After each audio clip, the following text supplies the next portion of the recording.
Okay, Daniel, we've been chatting all evening, so let's just continue with the cameras rolling. Really honored to have you back here. Thanks for having me back. The club members, they were just astounded by the level of value you've been giving them today. So we're going to talk a lot about business, how to grow your company from 1 million to 5 million, maybe from 5 million of beyond the 10 million. But I also want your opinion on current events, maybe even the goal of life. So let's just dive in. No pressure. Yeah, I know you're a family man. How do you see the school system? How old are your kids? Are they already going to high school? Yeah, my kids are 7, 8, and 11. They're in primary school. Okay. How do you feel about the school system regarding your kids? Yeah. So the school system was created for a time that no longer exists. So it was created for the industrial age, and in not far from here, the Prussian system was essentially created off the back of the Napoleonic Wars, and Prussia had a crushing defeat. Napoleon had untrained, passionate farmers with pitchforks, and he beat the feudalist forces in Prussia, and the net impact was that they decided to create a compulsory schooling system that was essentially designed to train up soldiers from a very young age. And they built the school system to look like a barracks. They had uniforms. They wanted people to speak when spoken to, start on a bell, eat on a bell, finish on a bell. They wanted it to be very much like military school. And this guy called Horace Mann came from Massachusetts in the US. And he came over, he saw this, and he went, that's what we need for the industrialized workforce that we need to build. So he brought the Prussian schooling system back to the USA. At the same time, a British guy came over and he said, we need something similar. We're going to have a basic schooling system to create workers. Then we're going to have another schooling system to create manager leaders. And then we're going to have the ruling class who are going to be the owners. So they created a 3-tier schooling system. And he won a lifetime peerage for creating that system. But it was all really down to the idea that we need to create a factory for creating factory workers. A factory for creating factory workers. And do you send your kids to that factory? So it's a bit tricky because you either send kids to traditional schools, which are set up for kids and set up for schools, or you go down the homeschooling path. And it's a really tough decision because, or for me, it's been a tough decision because there's so many elements of school that I really want them to get. I want them to have an experience of making friends in the playground and, they go on all sorts of school excursions. In London, where I live, they go to the best museums in the world. They go to all of those sorts of things, which it's totally true that in theory I could do that. But the reality of that is that it would take up the truth is it would take up an awful lot of time to basically recreate the conditions of school. The happy middle ground that I've got is that we do a lot of conversations around the school, around the dinner table. We have a lot of external education. The kids go to coding camp. The kids are exploring AI. We are doing things like woodwork and metalwork classes. They do some jiu-jitsu, they do some chess. So there's lots of cool stuff that's happening around the school system. When they come to me and they say, I'm being pressured to learn the times tables, I say, it's totally fine. As soon as you get through this, you'll have a calculator for the rest of your life. Don't worry about it. If you bring home a bad grade, I don't care. Okay. So you see the faults and the missing parts, or maybe it's not even a missing part, it's working properly, only it's designed for something else in the schooling system. But with the conversations on the dinner table and all the extra activities around school, it's a happy middle ground for you. It's a happy middle ground for us. Perfect scenario, I'd love to change the schooling system. Yeah, tell me about that. Well, the world that we're going to go into will not be the traditional linear career. My grandfather worked for one company for 40 years. He was a junior, and then he was a middle manager, and then he was a senior manager, and then he was a general manager of the whole factory. And he paid off a house, had a holiday house, he had a boat, he had a golf membership. He was living a very good life by following that plan. And essentially, it was one thing at a time and a career that lasts 40 years. What is going to happen in a post-AI world is that everyone's going to do a plural career. Essentially, they're going to be juggling 5 things at any given time. You'll talk to someone and they'll be launching a podcast, creating a SaaS company, being on the board of a charity, doing some one-to-one coaching, writing a book, being a speaker. They're going to be involved in a lot of different things because AI can kind of do the heavy lifting of a lot of different tasks. It frees us up to take on a lot of, much more of a variety of things. Mm-hmm. So if I look at people who are very technologically enabled now, they're all juggling 7 balls. Right? They've all got this portfolio career of multiple things. There's nobody I know who's a high performer who's focused at the moment on one particular thing. They're doing multiple things. And how do you see that? If you can change something about the schooling system, what would you change? I would introduce the concept of loops and groups. Loops and groups. Yeah. So loops is a value creation loop, which is how do you identify something worth doing? And then how do you step it through the stages to actually get a great result?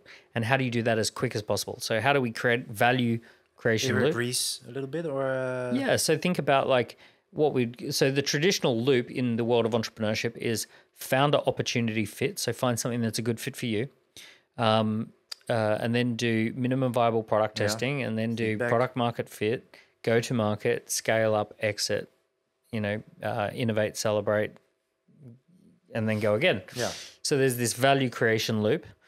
And then groups is the ability to understand how to put together teams to work together on a particular value creation loop and how those teams evolve. So it's very typical that a team will go from 2 to 4 to 8 to 30. So all of my companies, we go 2, 4, 8, 30, a 2-person scout team, 4-person fire starting team, 8-person core team, 30-person performance team. And so when I'm growing my companies, I've got some opportunities that are 2, some opportunities that are 4 people, some things that are 30 people, a couple of businesses, 30 plus people, performance teams. So the reason that I can do multiple things at the moment is because for everything I'm involved in, I understand where are we in the value creation cycle, where are we in the loop, and where do I fit within this group. Oh, that's so important. Your kids are doing Brazilian Jiu-Jitsu or Japanese Jiu-Jitsu? Brazilian. Brazilian Jiu-Jitsu, because you need to know where you are in the loop. Because, for example, in Brazilian Jiu-Jitsu, if you do a good thing from a bad spot, you will end up with really bad results. You need to have not only a good angle, but also a good position, and then you can go for a submission. Or in an entrepreneurship, I feel it. You're saying exactly the same. If you don't know where you are in the loop, you can maybe do things that are on paper really good, but are not aligned with with where you are right now. You do not want to do scale up things when you're at product market fit, or vice versa. And also, you told about because post AI, people will do starting a podcast, and you were making that list, and later you said high performance, and then I understood you, because I think that 95% of people will do less and less and less and less because of AI. They will watch more Netflix. They will. I heard you talk about agency. I don't know if there's a good translation for in Dutch, but can you elaborate on that group of people? Who are the people? What traits do we need to have to really ride this wave of AI? And what kind of people will get drowned or? Yeah. So agency is the number one trait. Agency is the ability to bend the world towards your will. Right? Like a dictator or? No, like an influencer. Okay. The ability to influence. The ability to affect the world. The ability to have an impact. So someone who has high agency can have an idea that comes into the world very rapidly. So for example, we go to, if we want to translate the word, we go to a marketing agency to turn marketing ideas into marketing campaigns. We go to, an IT agency to actually turn our ideas into IT projects that get completed. So agency is about effectiveness. It's about this desire to. How can a young guy or an older guy that's listening right now, how can they work on their agency? Developing. It starts with a certain mindset. You cannot play the victim card anymore. Yeah. So I'm not sure how much people can build their agency, or whether you can do it after a certain amount of time. What are you going to teach your children? So very rapidly, well, for example, in the home, if you want something done, it has to be done by you. So, you have to be very much with my kids. If they want something, that's great. I need to channel that into doing the work to get the thing, which is the agency, and then I need to reward them for doing the thing. If a lot of parents, they say, "Oh, yeah, if you clean your room, then you should just do that because you're part of the household." Well, that's true. They should do that because they're part of the household.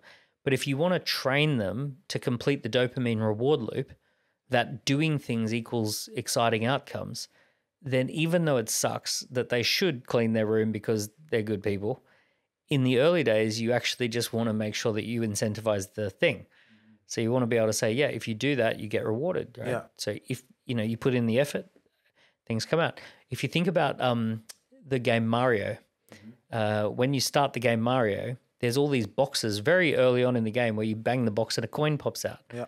Right. So it's training you to run around and bang boxes, and then you get the dopamine. So how do we do that if we want to develop or is it just you're born with it or without it?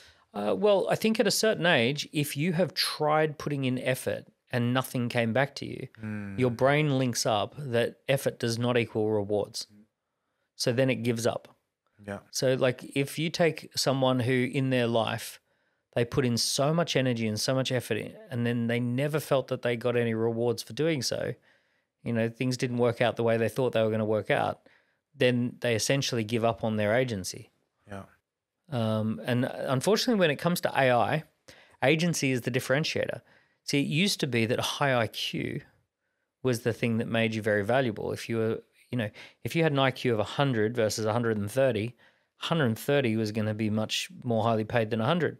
But in a world of AI where everyone can access high IQ, then the question then becomes, how committed are you? How much do you want to do stuff? Yeah. How much do you want to make the world?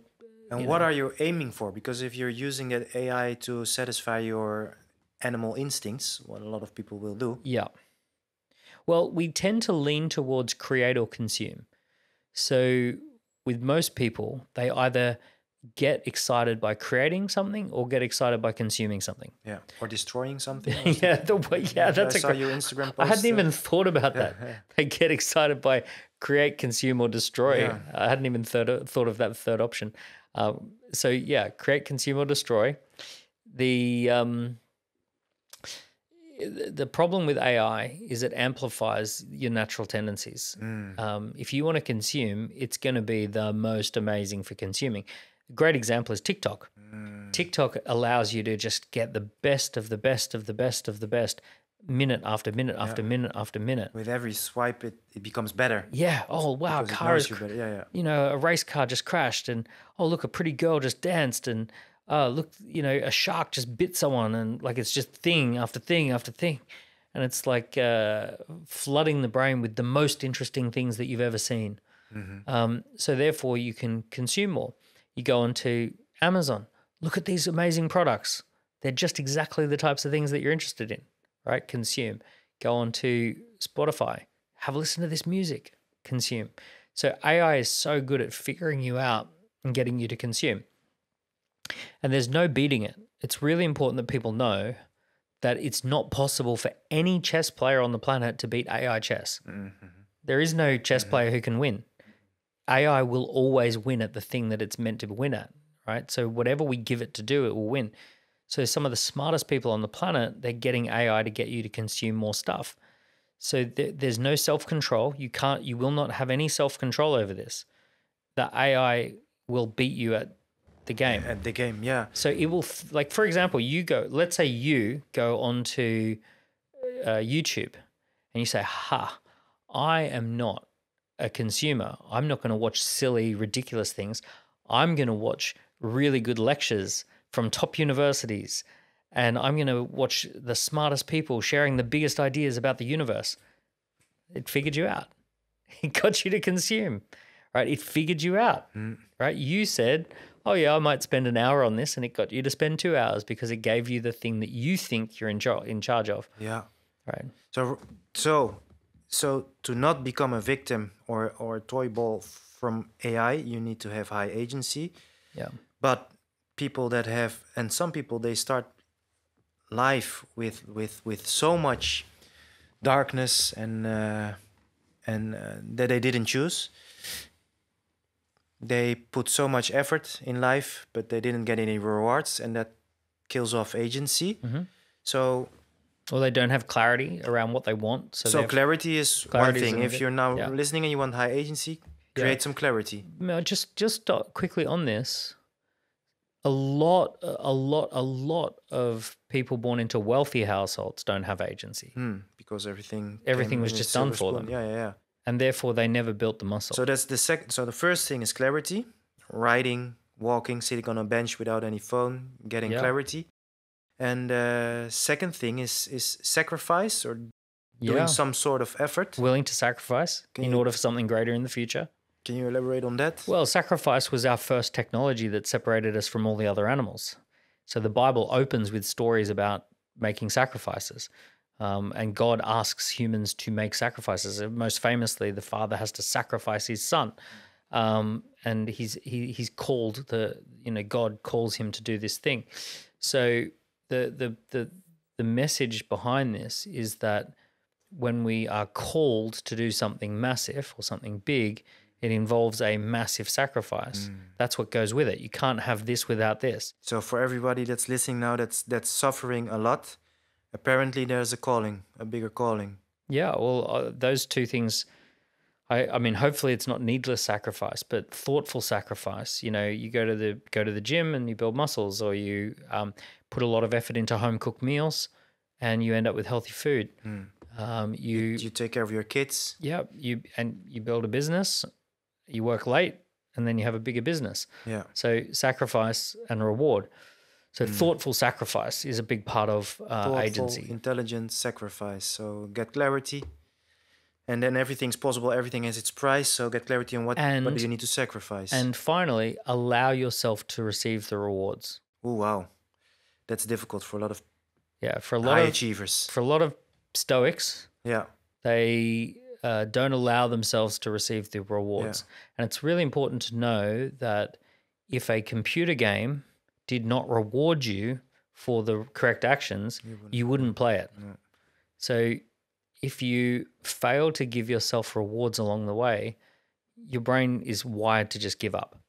So there are many people I know who it's all delayed gratification. Delay.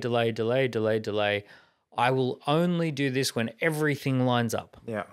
And it's like, that's not how your brain is wired. No. You are gonna build yourself towards a crash. Yeah. So you need to link the sacrifice and the reward. Yes. In a loop. Okay. Maybe later we'll circle back to this topic. But a lot of our listeners are wanting to hear your business advice. So on Instagram, there's this popular quote that it's easier to go from 1 million to 10 million than it is to go from 0 to 1 million. Do you agree? And can you talk a little bit about that? I would say they're different challenges. I wouldn't say either is easy. So going from 0 to 1 million can be a lot of fun. Coming up with a new product, coming up with a new marketing campaign. There's a lot less complexity. Typically, 1 million is going to be, one marketing channel, one sales approach, one product, one pitch, one presentation. So a lot of focus. You might only have 4 or 5 people on your team. So there's that camaraderie, there's that excitement. I would say going from 0 to 1 million, you need a couple of big ideas. Going from 1 to 10, you need 1,000 little ideas that all get executed well, right? So one big idea will get you to 1 million. One big idea will not get you to 10. Can you, without being a a data cruncher? Can you build a 1 million euro company just glancing at the numbers once in a while and just going at it? Is it possible to Yeah. yeah? Yeah, Is I it think possible that's with that same attitude to build a $10 million? no. This is the problem with the 10 million. You must bring in the person who knows how to go through the details, find the data, make data-driven decisions. Because most entrepreneurs are more in the red profile, in the disc profile, the Yeah, visionaries. I think 0 to 1 million is kick the door off the hinges. Yeah. 1 to 10 million is really slow down, analyze, figure out how to open the door properly. Boring. Yeah. So I'll give you an example. So I just hired a new managing director for one of my companies. We've hit about £5 million of revenue, 5 million euros of revenue. And this new managing director is in, and every month now there's just this 10 slides of data that he compiles and he shares with our leadership team. It's so insightful. We never used to do any of that. And then he has the research and the data to go, okay, we need to make these 3 or 4 key decisions. But like the other thing he did a couple of days ago is an ex-employee of the company had left with their laptop, the company laptop that we'd bought them. And of course, I wouldn't care about that. Like to me, that's like, okay, fine, whatever. It's $1,000. It's not worth my time to worry about it. Just let them have it. But I noticed that he sent an email to this employee and said, hey, I've just noticed that the company laptop was issued to you, but you never returned it. Can you please return it? And he's gone into the details. Yeah. And that's how he's wired. Like I'm sitting there going, oh man, that was 6 months ago. I wouldn't have even thought about that. Can you give us, I know this is general advice, but you've got a lot of companies that are doing like 300, 400,000 euros for especially in the service business. Yeah, they're plateauing at that level. And that 1 million, that seems out of reach. Let's say it's a service company. Yeah. Yeah. If you could give that entrepreneur 3 principles to work with, what would those be? Principle number 1 is that you make profit because demand exceeds supply. And it's very simple. If you have 10 bananas and 100 people want bananas, you're going to make profit with bananas. If you have 10 bananas and only one person wants a banana, you're going to make losses with bananas. So the entire profitability, and I don't care if you're running an airline or a hotel chain, or if you have a little consulting business or you're a business coach, the entire profitability comes down to the relationship between demand and supply. Your job as the founder is not to be working with the customers. Your job as the founder is to be accessing larger and larger markets. So in the early days, the first 5 minutes, you've got to be working with customers. But if you want to get past that first round, you have to bring someone else in who's going to look after the customers, because it's your job as the founder to scale this damn thing up. There is no knight in shining armor who comes and gets customers for you. No. Right? So it is going to be you that goes out and gets those customers. That's the first principle. Operations done by somebody else, the execution. Yeah, and operations, just remember, 21-year-olds run McDonald's. Yeah. Like, operations is not that expensive or that hard to do. You can find someone who's previously run a McDonald's or a Starbucks. You can bring someone in who can help run the business. But it's impossible to bring someone in who will help grow the business. Okay, can you repeat that? It's easier to bring someone in to run the business than to grow the business. It's nearly impossible to, if someone had the skills to grow the business, because here's the thing, all the entrepreneurs, they go, oh, I'm just going to hire someone to grow the business. That's what everybody does. Yeah. Well, the truth is that if that person existed, they would be building their own business. Yeah. Then there is no person who's really good at growing from 300 grand to $1 million, because that skill set is an entrepreneurial skill set. That person will have their own business. So your first hire shouldn't be a sales guy or a growth expert, but it should be someone that is going to deliver the service. You need to free yourself up. You need to use organic marketing to figure out what resonates, figure out your offer, figure out your messaging, but then you need to spend. Ads. So what you need to do is you need to figure out what is your allowable cost per sale. What does that mean for an allowable cost per lead? So let's say your allowable cost per sale is 1,000 euros per sale. for marketing, and you say 1 in 10 people buy, so 100 euros per lead, 10 leads, 1 sale, 1,000 euro sales. So you need to have an allowable cost per lead and allowable cost per sale. And then you just need to spend money on anything that is cheaper than your allowable cost per lead. It's so simple. Yeah. Why is it that only also at the club here, like 10% is playing this game? They're so afraid to lose money. I don't know. Yeah, because the school system taught them to be a cog in the machine. The school system said you need to have the correct answer. The whole training of the school system was to fit into an existing business. Like that is what it means to turn up and work in a factory. So the whole training is that you are going to turn up and the factory is already running, and now you're going to sit in the factory and do your job. Yeah. Right. But being an entrepreneur is a very different skill set. Yeah. Yeah. But we still got the program running from school. Yeah. The other thing that's changed is that in the industrial age, if you could build something, you could easily sell it. So let's say in the industrial age, 100 years ago, if you and me set up a factory and we figured out how to turn steel into scissors and we came up with our process for making scissors, there's no question we could sell all the scissors that we can make. If we can make 1,000 pairs of scissors a week, we will sell 1,000 pairs of scissors. Because in that particular time, there were so many unmet needs and things were so hard to produce that if you could produce something, you would be able to sell that thing. And we even came up with the word gross domestic produce to say how much did you produce, because that's how much you sold. But in the digital age, it doesn't matter if you can produce it. It only matters if you can sell it. Yeah. You and I could set up a scissor factory and we make 1,000 scissors a week. We're not going to sell any scissors, because if you go on Amazon, there's 55 different types of pairs of scissors that you can buy already. Why would we sell any scissors? We might be able to build as many scissors, but it doesn't matter how much you can build now. It matters how much you can sell. Entrepreneurs have to be the manufacturers of desire. We manufacture the people wanting something. So first step in being able to create desire is getting out of the operation.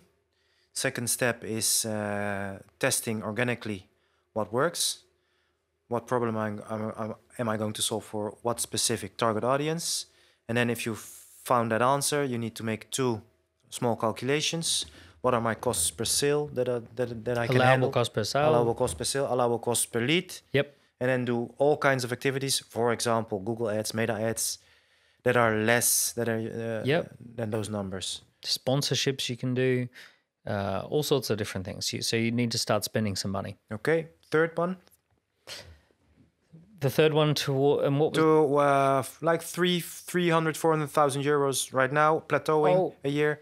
We want to break the 1 million. Yeah, ceiling. so we probably do need to at that point start with a junior hire who can help make sure that the sales are not falling through the cracks. So $1 million a year is 20,000 per week. So we have to say, okay, if we're selling something that's 2,000 euros, we need 10 sales a week. We need 2 sales a day. So in order to do 2 sales a day, we're probably going to have to do a group presentation every day or something like that. So there might be someone whose job is to go through all the social media, go through all the leads, and send people to that group presentation. Or a webinar or live meeting. Could be a webinar or a live meeting. Or we might say, okay, we're going to make 2 10,000 euro sales per week or 1 20,000 euro sale per week. So you normally need someone who's what I would call like an appointment setter, where they are setting appointments into your diary to make sales. See, here's the thing with most entrepreneurs or even salespeople, entrepreneurs or salespeople. Most good salespeople can close a sale if someone else puts the person in front of you. Most people can book a appointment if someone else does the presentation and sale. But very, very, very, very, very few people can do both. I get a lot of DMs since, I think, 1 year of high ticket closers because, of course, there are some American gurus selling high ticket closing. But is that something I should consider? High ticket closing is more something that happens from the 1 to 10 million. And the reason that it happens when you're a bit bigger is because you end up with a lot of leads that don't get talked to. So what happens, the point at which you bring in a high ticket closer, to use that phrase, is your social media is now on point. So you've got tens of thousands of people buzzing around your social media each month. You've got ads that are running and leads are coming in. You as the founder are in front of a lot of people, but there's all these leads that, you know, by this stage you're now moving fast. There are people who you spoke to 6 months ago, but you haven't spoken to them. You didn't follow up as well as you could have. So there's all this kind of like fruit that's just sitting on the tree that needs to be picked. Now, that's the time you bring in a high-ticket closer. That's the high-ticket close. And there's something else than an appointment setter. Yeah.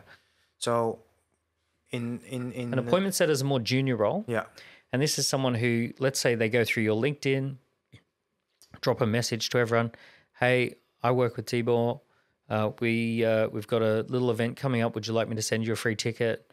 Tibor said he'd love to have a face-to-face show round with you. Would you like to come and join us for a show through? Right. So someone who's just kind of like finding the opportunities, sending the messages, booking people into things. Okay. So it's really a sales answer from 300,000 to 1 million. Yeah. So at 300,000, you've already figured out that there's an offer, there's something you can do for people, there's an outcome that people trust you for. Now you just need to make more sales. Okay. And now the other group I see that is stuck at 2.5 million. I don't know, but these numbers are keep coming back. A couple $100,000 a month. Yeah. Yeah. And that road to 10 million and beyond. Yeah. 3 principles. Well, 2.5 million is the upper limit of a lifestyle business. This is where the business revolves around you and you've got a team of maybe 12 people. And you essentially, this is about as big as you can get to while staying small. Yeah. This is as big as you can be while being small. The next level up is, so in the military, which you've got experience with, you've got a 2-person scout team who go and scout something, a 4-person fire team. In business, we call that a campaign team or a fire starting team. You've got an 8 to 12-person section, or what do you call it here? A unit. Yeah. And then and then the next size up is a platoon, which is typically 25 to 35, 30 people. So the thing that holds most people back is they don't want to jump up to being a platoon. They want to be a unit. So they want to be a 12-person unit and they don't want to be a 30-person platoon. And the idea of having to go from 12 to 30 is really freaky. So I see a lot of people who they're really comfortably 12 people, 2.5 million, they're loving life, but that's as big as they can go. They just don't want to do 30 people. No. I think you can get away with bad leadership as well when you only have 4 or 6 people. You hardly need any leadership. But with 30. Yeah. Well, it's kind of like a house party. If you have 12 people around to your house for dinner, that is the upper limit for where it will just work without any organizing. Yeah. Like literally just invite 12 people over for dinner. Everybody will help. Yeah. Everyone will figure it out. Yeah. And there doesn't need a leader. Right? You can just sort of say, oh, guys, it's time for dinner. We're going to sit at the table. Okay. Everyone walks over. Oh, should we just put all the things out? Yeah, can you just grab the cutlery? Yeah, cool. Everyone's just kind of like self-organizing together. But as soon as you try and have a party with 30 people, that's very different. You need a leader. You need a leader. You need so leadership skill development is one thing. Well, here's the key thing. The first thing is that you have to start with the end in mind. So you have to build a model as to what it looks like when it's done. The company. The company. So you have to pick a point where you go, that's the next snapshot. So for example, because we're here at your place, my mind always goes to, what does the snapshot look like when we can go, we're done, right? This location is more or less done. So I would say, okay, how many members would it be? How many team would be here? What would be the revenue? What would be the costs? Right. So I'm going through and I'm mentally trying to project forward and say, what does this end state look like? That essentially we're now in the top 10%, 20%. Yeah. Right. The whole thing's pretty much running as well as it could run. What does that look like? Yeah. So we call that the model, right? The model. That's the revenue, model. Profit, team. Yeah, exactly. What's our product set? What is it we sell? What's our product and our price points? How many people are on the team? What are our key costs? Some of the things that we need to do when we have a model is we need to role model. So we need to actually say, oh, let me go and try and find an example of a really profitable, well-run, similar business. And let me see if I can get my hands on their blueprints. Yeah, the blueprints. Now you can do that with ChatGPT these days. Yeah. So you could actually ask ChatGPT, show me exactly what the cash flow would look like. What are the predictable head counts? What are the predictable costs? It actually knows a lot of those things. So first start with the end in mind. You got to start with the end in mind. Create the picture. You got to say, that's my snapshot. Now there can be multiple snapshots. So you might say, snapshot 1 is to get 1 location going really well. Snapshot 2 is 4 locations. So we replicate another 3 of those. Snapshot 3 is 20 locations. And we now have a model of excellence around those 20. But now I'm creating snapshots in my mind of this is what it will look like. In the same way, if I said to you, I want you to build your dream house, the correct thing to do is to imagine the finished product. Yeah, of course. Yeah. Right. You got a drawing. Yeah. Right. You're trying to, and you know what you might do? You might drive around some beautiful neighborhoods, or you might go onto Instagram and have a look at some ones. So you're trying to look at the types of houses that you wish you would live in that are already finished, that are already done. Yeah. Or if I said to you, build a 10-story building with 40 apartments in it. First thing you do is go looking for an existing 10-story building with 40 apartments. Yeah. And then you kind of say, well, how much concrete, who built it? Who are the suppliers? So it's very same for business. You're going to say, okay, I want to build a software company and I want to sell that software company for 50 million. I need to find examples of software companies for 50 million that were sold. How many customers did they have? What price point? What was their churn rates? How many people were on their team? How long did it take? And essentially that's going to inform my model. Now I'm going to do things a little bit different. I'm going to try and improve upon their model, but I've got to start with that snapshot of what it is meant to look like when I'm done. Instead of what most entrepreneurs do, they are just, there's this monster of a house is evolving, and then they add this part and then they add that part, but there's no plan. There's no. Yeah, and they're just borrowing the next. They're just picking the next thing of the day. So if they were building a house, they'd go, oh, I'm going to start with a tent. And now I'm going to put in a tennis court. And now I'm going to put up a kitchen. And now I'm going to have a dining room. And now I'm going to have a bedroom. Yeah. Right. And things don't connect really well. And and it's like this is a monstrosity. Yeah. Right. So that's what most people are building, because they're starting where they are and building out, as opposed to starting at the finishing line and building backwards. Okay. So that's really the first and most important principle. From 2.5 million beyond 10. Yeah. Second principle. Well, part of that is about being grounded in reality, that you cannot expect a 10 million business that doesn't look like the majority of 10 million businesses. Mm-hmm. Right. So the classic thing that I see is, oh, I want a 10 million a year business, but I only want to hire 15 people. And I want to work 20 hours a week. I want to work 4. Yeah, and I don't want to do the thing where I put a board together, and I don't want to spend money on a top law firm. I don't want to really spend money on any consultants, and I don't want to spend money on top level suppliers who have won major awards. I say, hold up. Every major $50 million company had top suppliers that had won awards. Unfortunately, they spent the money on the law firm. They spent the money on the accounting firm. They raised money from an investor. They did all these things that you don't want to do. Unfortunately, you don't sound like you're grounded in reality. There's a reason that every airplane at the airport looks pretty much exactly the same, because that design flies. Mm-hmm. That's what if you want something that flies, it's pretty much going to look like that. Yeah. Right? So you need to make sure your airplane looks like the airplanes that fly. You can't be living in fantasy land about what you're going to do that's massively different to what everyone else does.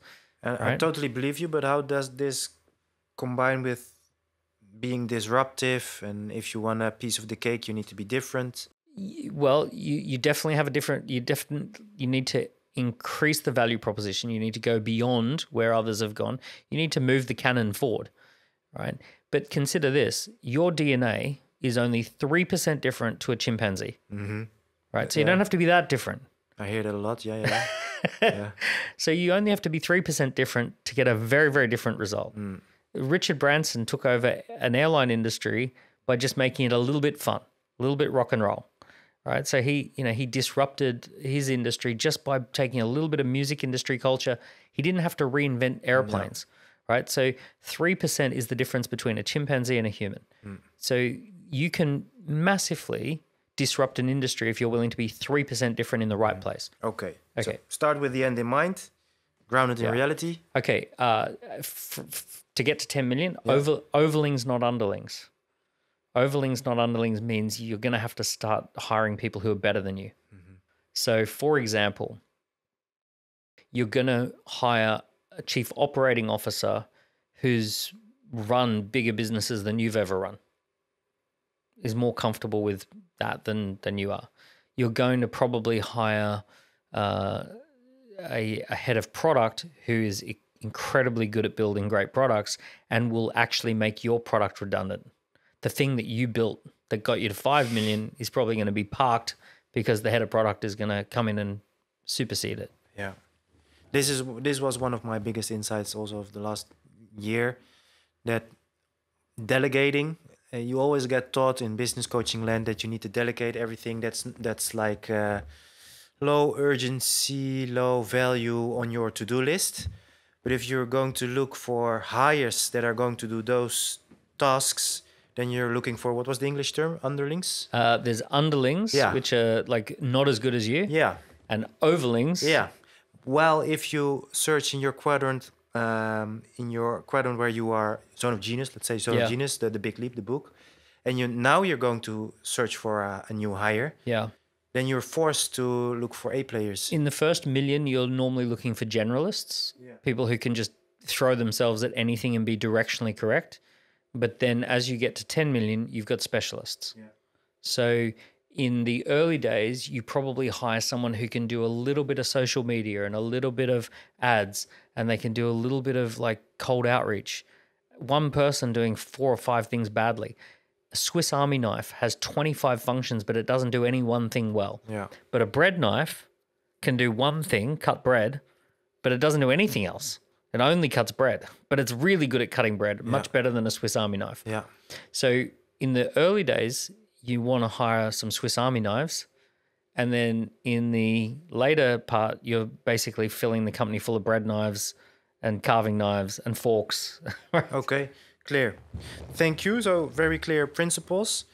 Can you just, without any specific question from my side, can we talk a little bit about money? Maybe cash flow, maybe building wealth. I don't know. Well, lately, if you think about money, what are your thoughts? Well, money as we know it is a fictional creation from the industrial age. Mm-hmm. Every era has its own version of money.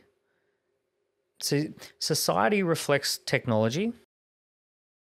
So technology, based on the current technology, we end up with a certain society. And then based on all of that, we end up with the type of money that we're willing to use. So if you are a hunter-gatherer, that's because the number one technology is a spear or a bow and arrow.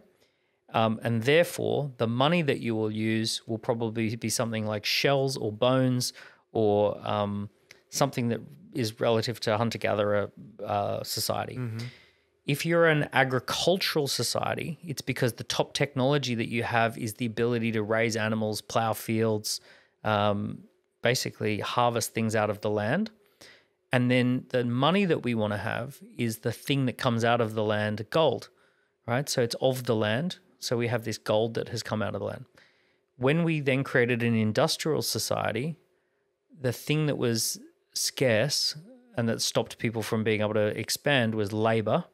And GDP and labor were very linked. So we created fiat currency, which is essentially an agreement where as the economy grows, people do jobs, they pay taxes, and those taxes can be levied. And the legal agreement between the government and the tax collection is what gives it the value, the money. The actual mechanism as to how fiat currency has value is it's the only way to settle your debt for taxes. Right? So the fiat nature of this is that it's an agreement that the only way to settle the debt for British taxes is British pounds. So if you circulate economic activity with capital and labor in that system, then you will incur debts called taxes. You'll owe the government money. And then the only way to settle that is by having the pounds, and therefore they can take those pounds back. So therefore they can inject money in, stimulate the economy, create tax revenue and pull money back out and then play that game. And it's all fine so long as the technology doesn't change. But the technology has changed. So now we have a new technology which is digital. And what is the biggest conversation around money at the moment? For me, it's tax. How can I pay less taxes? Yeah, no. But at a very macro level, what are all the governments talking about? The digital currency. Digital currencies. Yeah. Right? Why are they talking about digital currencies?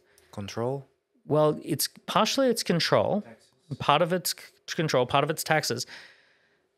But the real issue is that the fundamental nature of the economy has changed. The industrial technology is no longer the leading technology. The digital technology is the leading technology. The industrial technology was contained within the borders of the country. Mm-hmm. So I can't pick up, once I set up a factory in England, I can't pick up the factory and move it, right? But in the digital environment, if I set up a data center and I just want to use a different data center, I just push one button and it moves to a different data center.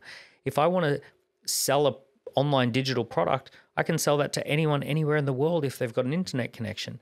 So we've now got a geographically limited government that can't control what's happening in or out of its economy. Mm-hmm. So the two things that are happening for governments is they've lost control as to how people can go in or out of their country, because we now have economic migrants in, economic migrants out, illegal migrants in, illegal migrants, right? Mm-hmm. So they've lost control of their borders physically, and they've also lost control of their borders economically.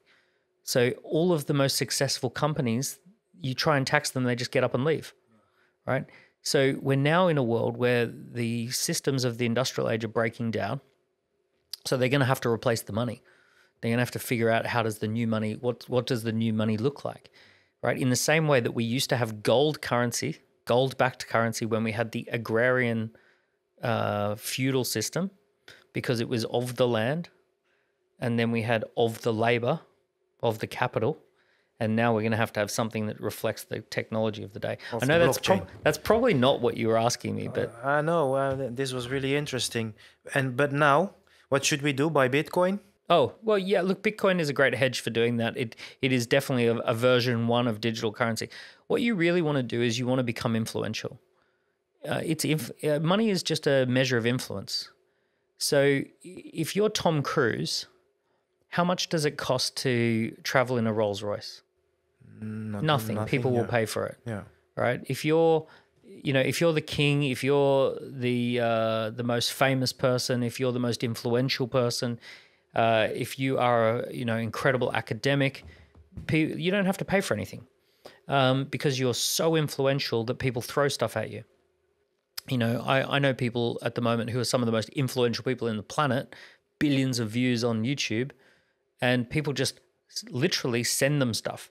Yeah. One of I won't name names, but one of the people I know who is incredibly influential globally, Range Rover have said anywhere in the world that you want to be, we will send a Range Rover to your hotel, wherever you are, brand new Range Rover. We just want you driving Range Rovers.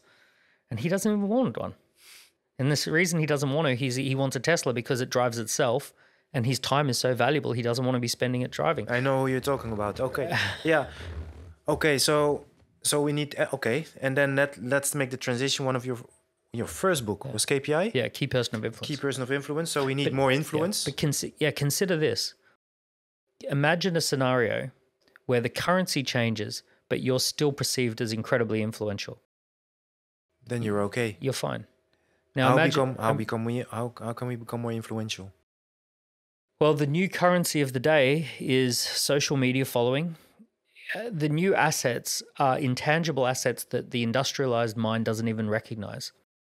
So in the same way the agricultural mind did not understand factories or offices, the industrial mind does not understand online influence. Mm-hmm. Imagine that there is this thing called, imagine that there was a special counter above your head, and the counter keeps track of how many people have spent 5 hours consuming your content. right? Now, let's say there's 1,000 people who have spent 5 hours consuming your content, and they know who you are, and they understand your value proposition, they understand your intellectual property, they understand which kind of customer that you would sell to, they understand what you're capable of, they understand your network, they rate you, right? So let's say there's 1,000 of those. And let's imagine you walk past someone who's got 10,000 of those, and then they walk past someone who's got 100,000 of those. The new currency is how many people know who you are. And what's the secret? Because you're an expert on that area. What's the secret of? Because when I'm looking in the Netherlands, especially at the small and medium large size businesses, they're telling me, Tibor, I'm too busy building houses, writing code for big corporates. We're doing 1 million in revenue. I'm not going to dance on TikTok because that's the image they have. Yeah. I'm not going to take a picture of my cappuccino. Can you elaborate on the urgency? Well, everything's about to be disrupted. So things like writing code, somebody somewhere else on the other side of the planet working with an AI co-pilot can write just as good code just as fast as you can now. Mm-hmm. So that person only wants to earn £800 a month, 800 euros a month, maybe 2,000 euros a month. So you're in competition with someone who's happy to earn 1/5 of what you earn, right? So keep that in mind. That's coming. It's only a matter of time. Yeah. AI combined with low-skilled labor plus AI means high-skilled labor. So we are, everything is about to be disrupted. Every business on the planet is already disrupted. They just don't know it yet. So that's important. That's the first. Okay. The secret to being known and highly rated is 1174. The way that we get noticed is that we are noticed mathematically. We're noticed when people see us 11 times. So this has been studied. If someone sees you 11 times online, they notice you and they go, oh, who's this Tibor guy? He keeps popping up. Then they notice you for the first time. They see you for the first time when they see you for the 11th time. Yeah. The first 10 times don't count. Yeah. So when they see you for the 11th time, they go, who's this Tibor guy? So that's the 11. Short little punchy content. Could be that you take a photo of yourself. Could be that you share something about yourself. Could be that you show some images. But if you show up 11 times, people will go, oh, I know that guy. Yeah, who is that? Do you use Instagram? A lot, yeah. Do you know how they have the little carousel of suggested people? Yeah. And have you ever noticed that there are people who are there and it suggests it to you over and over and over and over again? Mm-hmm. And about the 11th time it suggests that person to you, you click on them and go, who is this person? Do I actually know them? And you go flicking through and have a look. We see people for the first time when we see them for the 11th time. And it's always personal brands. We don't really see business brands anymore. Business brands are dying compared to the personal brands. The biggest business brands in the world, like Microsoft, the CEO is going on podcasts. Yeah. Like Google, the CEO is presenting on stage. Yeah. Building a personal brand. Building that personal brand. They want everybody to feel a sense that they know the CEO of those companies. They want to make those big faceless corporations feel friendly because you know who the CEO is. Yeah.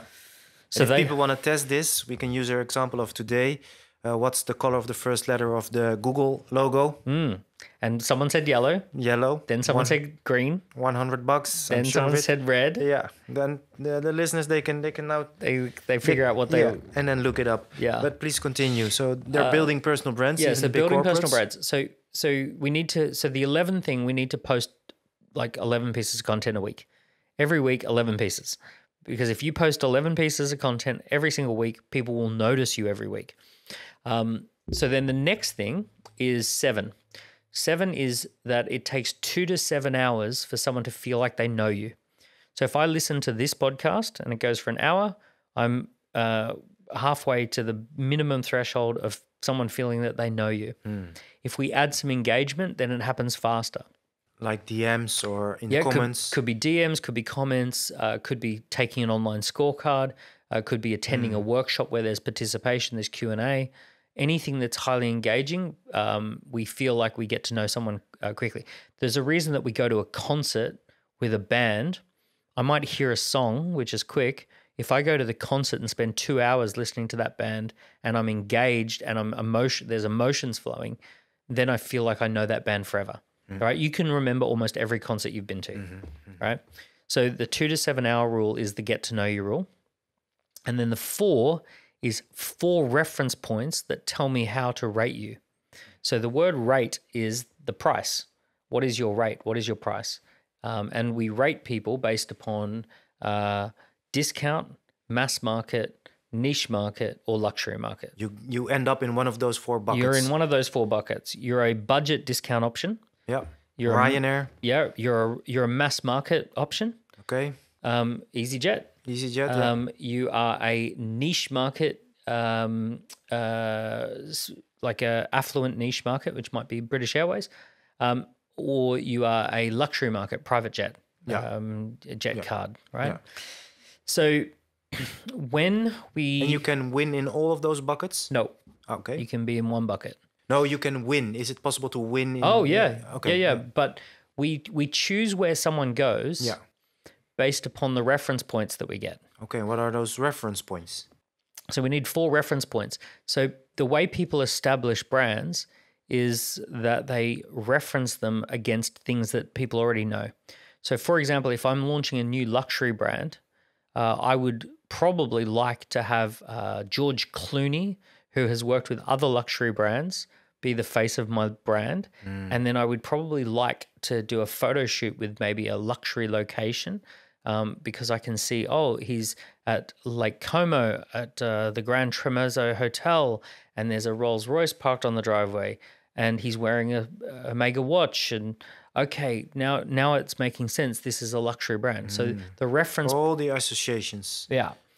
If I'm EasyJet, if I'm Ryanair, and I'm trying to tell people I'm cheap, you shouldn't sit there with a Rolex on your wrist. Yes, it is a disaster for the founder of a discount airline to turn up with a Rolex. Was it the French president that was during an interview? He slips it off, right? Because they're talking about talking about the poor people, right? Yeah. Okay. So just to so 11 touch points. 11 touch points to get noticed. 2 to 7 hours to get known. To know, yeah. And 4 reference points to know how to rate you. Where I'm going to rate you. Budget, mass, affluence. I don't know the good Dutch affluent, translation. niche, or luxury. Luxury, and then association, or is it just 4 different kinds of association points? Yeah, it's 4 reference points of association. Okay, so your clothing, your brands. The brands that you work with, the other people who talk about you. So, like, for example, if I told you I'm a business coach, and I say, one of my past clients was a partner at KPMG. Oh, and I did some work with Microsoft. You already are thinking, this guy's a corporate coach. Yeah. He works with corporate. Yeah. Right? You're not thinking I'm an entrepreneur coach. You're not thinking, right? Because the reference points, you're rating me as being affluent niche corporate market. So the more I tell you, if I told you 4 clients and all of them are Fortune 500 brands, you would go, okay, that's the kind of people he works with. Yeah. Now, if I said to you, I'm a business coach, and I worked with this startup who was just getting going, and it was a single mum, and she had no money, and she was really struggling, and we helped her get her first 10 euros worth of sales. Yeah. Now, then you're down there in the bucket. Yeah, you're saying, this guy's a really cheap business coach. Yeah. Okay, so this is to get noticed, to get known, and to get in the bucket to get rated. Yeah, so it's first you have to make a decision in which bucket do you want to get rated. But now, building a personal brand, can you share the secrets of the famous Daniel Priestley? Nobody has been on Diary of a CEO more often than you. 3 million views per episode. You're building a big brand on all the platforms. Yeah. You're really big on LinkedIn as well. Can you give us the secret sauce? Secret sauce is you need intellectual property. Okay. And ideal customer persona. Intellectual property. IP and ICP. Ideal customer persona. Okay, let's start with the intellectual property. Intellectual property is that you have to have something unique to talk about that only you can talk about. So you were in special forces. Yeah, police, yeah. Police, special forces, police. That is something that very few people on the planet can talk about. You have had experiences that 99.9% of people could only dream about. So you have some unique intellectual property. So if I was, right, and your intellectual property stands for excellence, discipline, protection, safety, loyalty, Procedures. Serving the public, right? All of those sorts of things. So all of the elements of those stories are there.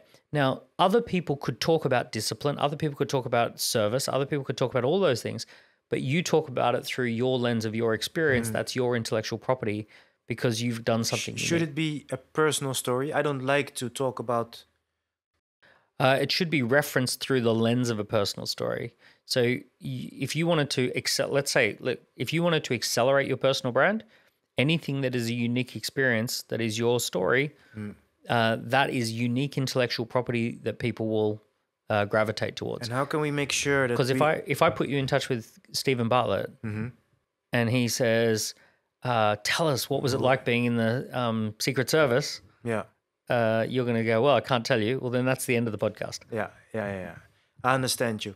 So how do we guard the fine line between making it all about me because intellectual property is the valuable part from your story that is of value to others. Okay. Right? So it's how you package it up for others. Okay. So do you have a framework? I know you do, for intellectual property. So yeah, a super simple framework is take the last 5 years and you're looking for a proof story, and the proof story follows this framework, this sentence. I did something special of interest to a certain type of person. We got a remarkable result or a quantifiable result. Quantifiable, yeah. And I can explain how we did it step by step. That is intellectual property. That story will contain intellectual property. Perfect. Right. Okay. So if I can just think across my last 5 years and say, when did I do something special that would be of interest to a certain type of person? I get a quantifiable result. I can explain it step by step. If I can find those stories, inside those stories is intellectual property. Okay, perfect. So we'll make a list of those, and then ideal customer persona. Okay, so we've got intellectual property, right? So if you want to build a personal brand, people need to know what is your personal brand about? That's the intellectual property. But then the next question is, who's it for? So, for example, there's a woman called Esther Perel. She has intellectual property about how to make a marriage work. But who's it for? Well, it could be for newlyweds because she's pretty good with that. It could be for people having a long-distance relationship. Maybe she's good at that. But she made one decision that changed her life. She said, I'm going to work with people who have more than $50 million. 50 million. Yeah. Right. So she said a big part of her consulting is I'm going to help people who have an ultra high net worth status and they're considering a divorce.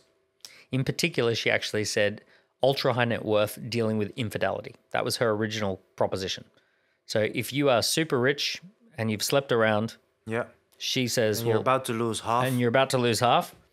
She is the special forces. She has the intellectual property. She can parachute in. Yeah.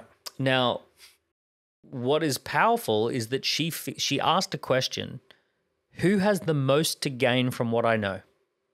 Who has the most to gain from my intellectual property? Now, a newlywed, they've got a lot to gain, but in real quantifiable terms, not a lot compared to a billionaire who's about to lose half. So she kept coming back to the person who has the most to gain from what I know is the billionaire who's about to lose half. Yeah. The first time I heard the story from you, it made such an impact on me because, for example, if you are a business coach and you help someone grow their profit with 20%, well, if the customer is a really small single parent with their own business doing 60K a year, then you help them to 72. But if it's an organization that does 10 million, you just help them, grow their business with 2 million for your package. Yeah, and roughly speaking, the market will allow you to take about 10% of an uplift. So if you an uplift in the market. So if you create a result that's worth 2 million, the market will let you take 200 before it gets cross. Yeah, that's a lot of money. Yeah. So if you do an uplift of 12,000, you might be able to keep 1,200 of that. Yeah. You do an uplift of 2 million, you keep 200 grand of that for the same, same thing, same. Yeah. Okay, but please continue. So, Well, this goes back to what we said before. Perfect persona, of ideal which persona. is the ideal persona. Which bucket do they fit in? Are they discount, mass market? Are they affluent, niche, or luxury? Do you have other English terms for affluent? Affluent is disposable income. They have money. They have money. Yeah. They're not super rich, but they have money. So an affluent niche market is a market that is passionate about something because that's the niche part. The affluent part is they have money to spend. I understand. Okay. So you could have a broke niche market like students, university students, but it's a very difficult niche to go after. Yeah, I understand. Yeah. Okay.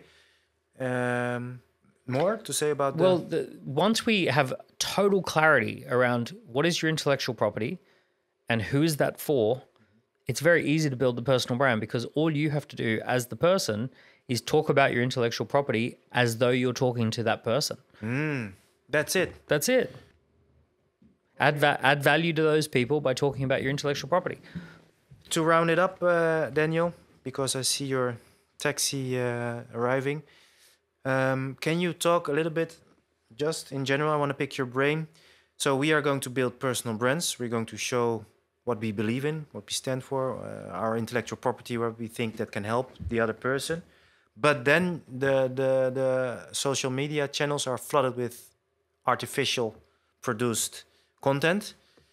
What's the relationship? Does it have any use to write a book? Does it still, because you've got ChatGPT, does it still have any use to build a personal brand because of all the artificial content? The window is closing because the artificial content is going to come flooding into the platforms and it'll be so hard to get off the ground. Imagine an airport and the fog is coming in.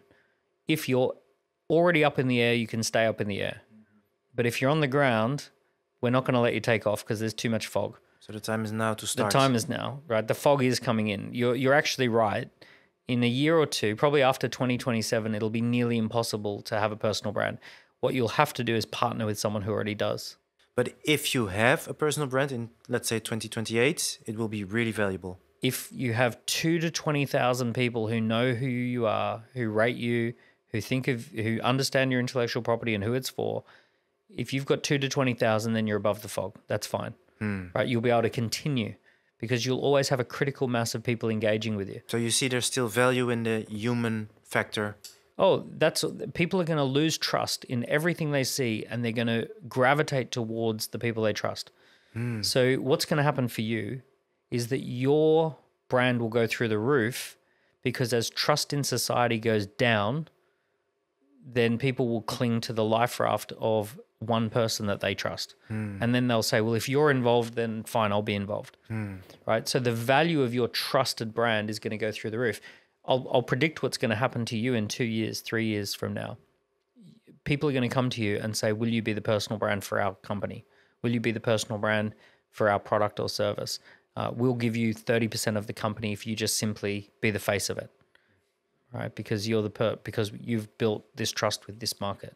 Really interesting. Daniel, to close off, can you just, and you can go as deep as you want, Charlie Kirk got assassinated, 1 week ago. You saw the footage late at night, unprepared. Then, of course, a lot of happened in the media, in society in general. I just want to close off with your processing of that event and the things that you are seeing, maybe the things that you're telling yourself or your close ones. Can you share your wisdom? Well, for starters, it was heartbreaking because he's a father. His little girls were there. When they heard the shots fired, they instinctively ran towards their dad, not knowing that he was the one who had been shot. And that was heartbreaking to know that happened. I saw the footage and it was gruesome footage. I don't think I've ever seen that kind of real footage. I'm convinced I saw him lose his soul, lose his spirit. When that bullet hit him, something happened to his body that he just looked. 1 minute he was alive, and an instant later he was. You could see he was a dead body. It was very heartbreaking. His crime was to have debates. You know, he's the captain of the debating team. You know, he treated debates like some people treat sport. You know, he was out there playing his sport of having debates, and he wanted to share an alternative view, a traditional view, a conservative view. Now, we're going through the fastest change that humanity's ever gone through. Of course, some people are going to say, I want to do things in a conservative way. If these are the principles that got us here, let's not throw them away. And some people are going to be super excited and say, oh, I want to do things radically different. I want to try this and try that and try this thing. And what's happening is, as the world is changing so fast, of course we're going to have some people who say, I want the conservative traditional approach, and I want others who want this exciting new progressive approach, right? And we just need empathy. The first thing that we need to understand is that this is a symptom of the world changing fast. The world's changing fast. Thanks to technology, thanks to the changes that we're seeing, we're going through big changes. We're all figuring it out. This tiny little rock is spinning around this massive ball of hydrogen and helium, and we're all just trying to figure out how to get through the next few years, and what does society look like on the other side of this. It's okay to talk. It's okay to have debates. You know, governments need to be less concerned about having debates. Debates are a good, healthy thing. We need to talk through these changes. You know, someone who says something ridiculous, you need to say, okay, they're just trying to figure it out. You know, I might look at someone who's progressive and go, do they really think that? They're an idiot. But the empathy is to say, okay, the world's changing fast. They're trying to figure it out as best they can. And then I might come back and say, hey, look, I think we should adopt this more traditional approach. They go, well, you know, that guy's an idiot. That guy's an asshole, right? He's not being progressive enough. I'm just trying to figure it out as well, right? We're all trying to sort out what goes and what stays. We're all trying to figure it out. That's what's happening. There's a pile of stuff that we've inherited from the past, and we've got to figure out. We're about to go into a very different future with artificial intelligence and permission-free media and digital money and new institutions. We're going through this massive change. We're all trying to figure out what stays, what goes, and it's a discussion. And I guess, look, the only other thing too is we've all got to be aware that it's very easy for us to say, they killed Charlie Kirk. They are violent. We should also remember there was one person who pulled a trigger, right? Even though you might disagree with someone, not all of these people are violent. Not all of these people want Charlie Kirk, you know, that to happen. A lot of people agree that it's a discussion. There are always going to be idiot young people who say something stupid on a camera, and then that gets multiplied 10 million times. They go, oh, he had it coming to him. He deserved to have it happen to him. 15, 20 years ago, that would be a dumb young person down the pub with their friends saying, he deserved it. He should. And it wouldn't spread. And it wouldn't be in front of 10 million people. So when we see some stupid idiot saying he deserved to be shot, we got to remember one person, one time captured that on camera and put it on our social media. The algorithms, the AI has figured out that gets outrage, that gets engagement. That's why that's going to spread. Not everyone thinks like that. So we got to make sure we're dialing it back. We got to remember we have more in common with the people we disagree with than the things that we disagree with. Beautiful, Daniel. So to summarize, we're all just trying to figure it out, and a big part of figuring it out is to have some more empathy and to have more conversations, maybe especially with the people that we even don't difficult understand conversations. Yeah, disagree. Daniel, thank you so much. Cheers. Thank you. Thanks for having me.